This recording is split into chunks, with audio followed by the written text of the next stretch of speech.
Friends, మా mummy ఈరోజు fish curry చేస్తుంది, చూసేద్దాం రండి. ముందుగా వాష్ చేసి పెట్టుకున్న చేపల్ని ఉప్పు, కారం, పసుపు, ఆయిల్ వేసి మ్యారినేట్ చేసి పక్కన పెట్టుకోవాలి.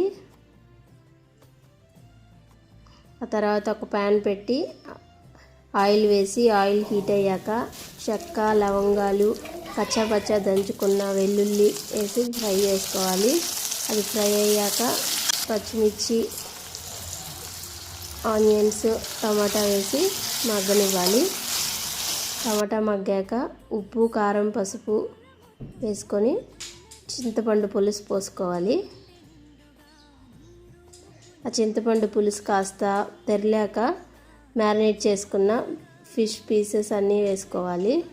చేప ముక్కలు ఉడికాక ధనియాల పొడి, మెంతుల పొడి వేసి 2 minutes ఉంచి కొత్తిమీర, పుదీనా వేసుకొని